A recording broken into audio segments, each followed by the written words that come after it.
सभी दोस्तों को नमस्कार।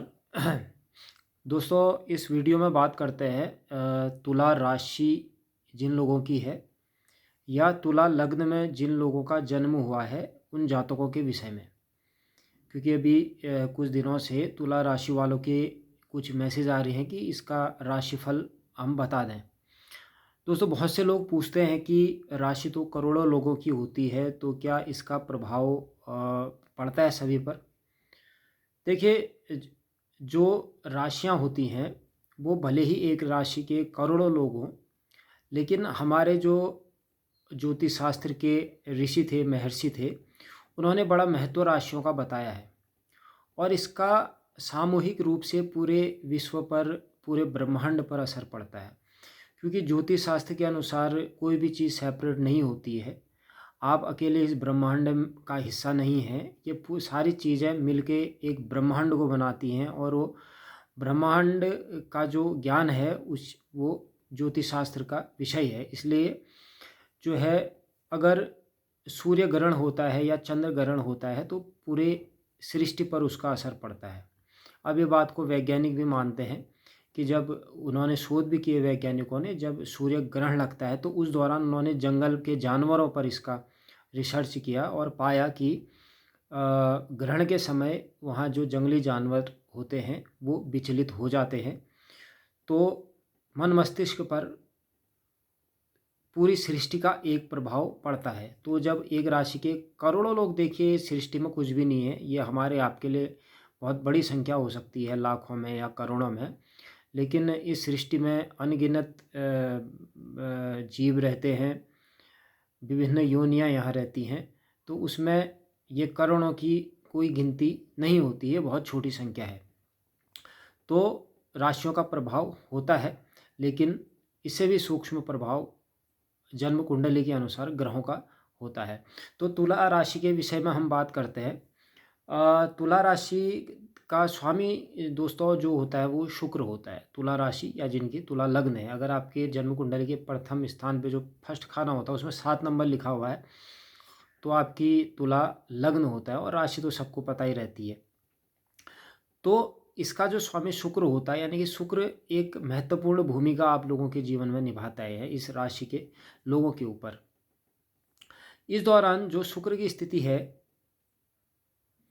वो मीन राशि पे बनी हुई है। हालांकि मीन राशि शुक्र की उच्च राशि होती है और यहाँ पर शुक्र अपना शुभ फल देते हैं। लेकिन तुला राशि वालों के लिए यहाँ पर शुक्र नीच का फल दे रहा है अभी वर्तमान में, और अभी ये लगभग 20 दिन और ये नीच का फल यहाँ पर देगा। तो इस दौरान जो है, राशि का स्वामी जब नीच का फल देता है तो स्वास्थ्य संबंधी विशेष ध्यान आप लोगों को यहाँ पर रखने की ज़रूरत पड़ेगी। पत्नी या जीवन साथी से संबंधित ध्यान यहाँ पर रखें, उससे कलेश हो सकता है, या जो है स्वास्थ्य में कमी आ सकती है जीवन साथी के, या वैचारिक मतभेद बन सकते हैं। तो इन चीज़ों का विशेष ध्यान रखने की यहाँ पर बात है। दूसरा, स्वास्थ्य संबंधी यहाँ पर विशेष ध्यान रखने की बात है। विवाह संबंधी अगर इस दौरान सोच रहे हैं तो इस महीने, तो चैत्र के महीने में तो वैसे भी विवाह नहीं होते हैं, लेकिन बैसाख में ये चेंज हो जाएगा शुक्र की स्थिति यहाँ से, तो फिर वहाँ पर ये अशुभ योग यहाँ से हट जाएगा। तो अगले महीने से विवाह के योग इस राशि वाले जातक कर सकते हैं। अब देखिए दोस्तों, दूसरा इसमें जो अभी पंचम स्थान पे शनि और मंगल की युति इस राशि वालों पर बनी हुई है। क्योंकि देखिए दोस्तों, जो लोग प्रश्न पूछते हैं उन लोगों को परेशानी होती है, तो इसीलिए वो प्रश्न पूछते हैं। तो अभी तुला राशि में पंचम स्थान में शनि और आपका मंगल का अग्नि योग यहाँ पर बना हुआ है। तो यहाँ पर थोड़ा संतान से संबंधित परेशानियाँ रह सकती हैं, या जो लोग गर्भाधान के विषय में सोच रहे हैं या संतान उत्पत्ति के विषय में सोच रहे हैं, तो वो थोड़ा इस वर्ष से जो है संतान के विषय में सोचना बंद करें। गर्भाधान के योग इस समय, विशेष करके 40 दिन तक तो यहाँ पर खराबी हुई है, इस समय तो सोचना ही नहीं है। लेकिन फिर भी अगर मार्च 2025 तक संतान उत्पत्ति अगर नहीं की जाए यहाँ पर, तो इस राशि और लग्न वाले लोगों के लिए ज़्यादा अच्छा रहेगा। जो संतान पैदा होगी उसके लिए अच्छा रहेगा। और जो लोग पढ़ाई कर रहे हैं, छात्र छात्राएं हैं, उन लोगों के लिए भी ये वर्ष जो है मध्यम फल देने वाला ही है। दिमाग में भटकन रह सकती है, एकाग्रता में कमी रह सकती है, और जो है आपका यहाँ पर ये धन संपत्ति में भी थोड़ा न्यूनता करता है यहाँ पर। तो इस हिसाब से भी ये यहाँ पर थोड़ा कमजोरी कुंडली में दिखा रहा है। यहाँ पर केतु भी व्यय स्थान पे अभी चल रहे हैं, तो केतु का व्यय स्थान पे चलना थोड़ा स्वास्थ्य संबंधित परेशानियाँ यहाँ पर कर सकता है। आँखों में परेशानी कर सकता है, सर में पीड़ा के योग बना सकता है। साथ ही साथ यहाँ पर व्यय यानी कि खर्चा, जैसे अस्पताल में जो नेगेटिव व्यय है यहाँ पर भी ये पैदा कर सकता है। उपाय के लिए किसी मंदिर में आप लोग शनिवार को कंबल का दान कर सकते हैं, या किसी गरीब को कंबल का दान कर सकते हैं।